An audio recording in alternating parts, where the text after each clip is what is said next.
all these payments are highly confidential, obviously. And as you say, we wrote a story saying that up to 12 million was paid, and we said this is to Virginia Giuffre to make the case go away. Queen around 7 million, 3 million from Prince Philip's, late Prince Philip's estate, 1.5 million from the King, which is not. We haven't had an official statement denying it, but there's palace sources saying about the 1.5 million. But what's wrong with paying that money out? Virginia Giuffre needed compensation.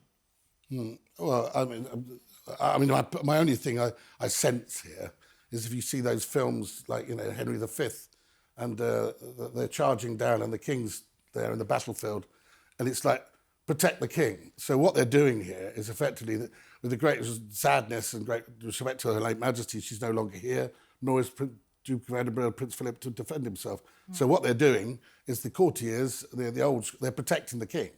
That's what's going on here. He knew nothing about it. Well, let's just hope that in the millions of documents that come out in the next however long, that they are not proven to have got that wrong, or that they have told the absolute truth. I don't think that, the royal family throwing in the money for this settlement, yes, it's a terrible look, to really just put it mildly. But with that said, we come into this a lot with these royal family issues. It's also a family, but also, of course, the late Queen was the head of state. So, okay, yes, we need to look at it in terms of following the money and making sure there's not a cover-up. Back in 2022, when this was all playing out, it was the Jubilee year, there was a lot going on. As a mother, again, if he was looking her in the eye, I mean, none of us really bought his story in the News Tonight interview, but he was presumably lying to her in exactly the same way that he was lying to everyone else. As a mother, she would have wanted to believe him. He didn't have the means to pay for it himself, apparently. And therefore, I think on that level, people will fundamentally understand why they've chipped in. I don't think that's necessarily the damning part. We are also moving into awkward territory with all of these details now because, of course, the late Queen, after a whole lifetime of service, yes, Andrew was a blind spot, for sure, for all of her achievements. I think this is the one that was the blind spot. But she's not around to react now to the new allegations. We don't know how she would have reacted now with all of the evidence that's come out and the leaked emails, etc. This is a really important point because my understanding is Andrew told his family exactly the same story that he was telling everybody on Newsnight, which was, I cut off all contact. The minute that the stories dropped in the Sun on Sunday, the Mail on Sunday, on the same day, revealing that he had emailed Epstein afterwards, that's when the royal family reacted, and that's when the King... Which is fair. Yeah. That's where I always come back to. You have to assume that he was telling them exactly the same story, as you're saying. And therefore, you look at their reactions in line with that. And that is also why I said just earlier, I think now that we do know so much more and there is evidence of it and his word has been proven to be false on so many of these topics, now they have to go in as hard as possible because now they do actually know. Well, now, actually, the problem they've got, and it's because it's under a police investigation. It has to now be left to the police investigation. And I suppose that's probably why the King would just say, look, we're going to cooperate with the police. But it's almost in a way, it's you really wouldn't want to be those police officers because now you've got this team of police officers and the CPS. They're going to have to do the most thorough job because the police will be criticised if whatever happens either way. They'll say, well, it's a cover-up if they don't charge somebody and actually interview people under oath, or they say, then they can be blamed for all the fallout. And their senior officers, after all, the police, are part of the service on behalf of His Majesty the King. It's a real problem for the British establishment, this. And this is because there's so much involved in terms of, we had a scandal in the church with abuse, and the Archbishop of Canterbury lost his job.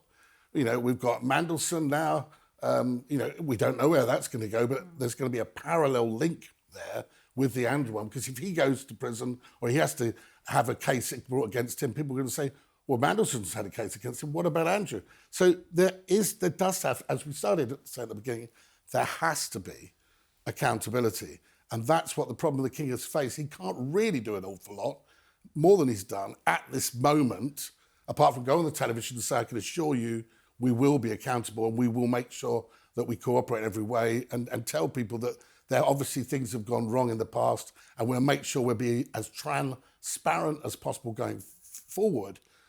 he is in a problem because now it's over to the police. And also, it's the King's courts, right? So if this That's now, right. I'm not a lawyer, but if this goes through the courts, I did think Well, they that can't with his interview statement. him. I mean, the Queen Yeah. couldn't give evidence on the Barrel trial. And he could, but he could also, that's why I think also in the statement, I will say, would have been tricky, the wording, because if it does then get prosecuted, surely whatever he's said in a statement, look, legally it gets quite Well, messy. lawyers are very clever people. Remember in the Barrel trial, I remember covering that trial. You were probably both very young in school. But I remember that was such a shock when they did the deal, essentially because the Queen, the monarch, remembered that she'd said something to Burrell, apparently, allegedly, and that she'd told, and the king, the current king, the Prince of Wales, passed that on. And as a result, they couldn't bring a case whereby Her Majesty would have to be brought to her court to give evidence in her court in a criminal trial. So the case collapsed.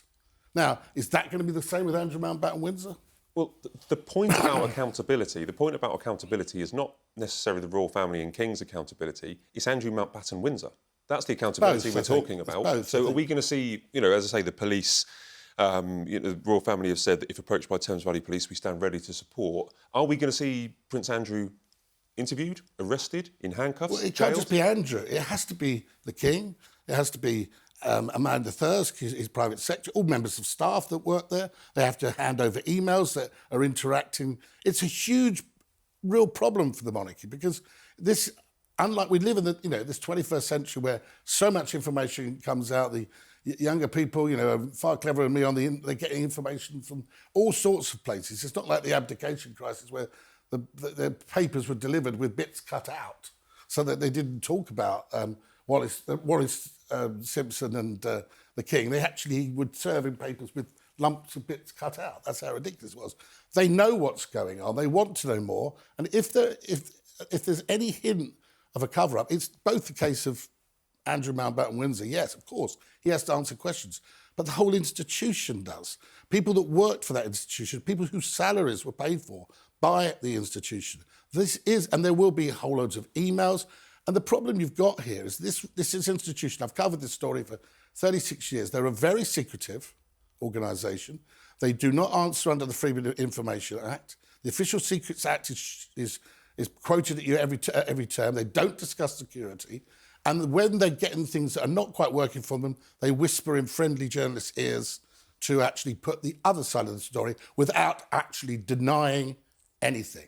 So therefore, those sort of games are going to have to stop. And they're going to have to actually be they're going to have to change. They're going to have to be a far more transparent, accountable institution. Amen, Robert Jobs. Completely agree. On the point of accountability, Bronte, is Andrew going to, face some kind of justice? Does he deserve? I know the police have said that they would need a bit of time, and as Rob's just outlined there's a lot of things for them to go through. But is Andrew going to face this accountability? Well, firstly, I want them to take the time that they need because this does, for all the reasons you said, need to be meticulous. This has to be done so carefully. Andrew is now facing allegations, very serious allegations, with evidence compiling of misconduct in public office. He's facing allegations of being part of an industrial-sized sex trafficking ring. These things have to be answered to in a very serious way. And as we say, with investigations, and I don't think people will settle for anything less, nor should they. There's an idea of this entitlement. And I mean this in terms of Andrew, he's the poster boy for it at the moment in the royal family, in that there is this idea that there's one set of rules for him and one set of rules for everyone else, including people like Mandelson. So he needs to be answerable. This absolutely has to be taken to the nth degree, but it must be done very carefully. And I think that the time for him just being pushed off to the side now is over. I think we spoke a lot about this last year before this latest pile of documents came out. And I did say, yes, he's gone now. He's living on private property. He's not any burden on taxpayers. But that's changed now. I think now it absolutely has to go further. And I think that people will not settle for anything less.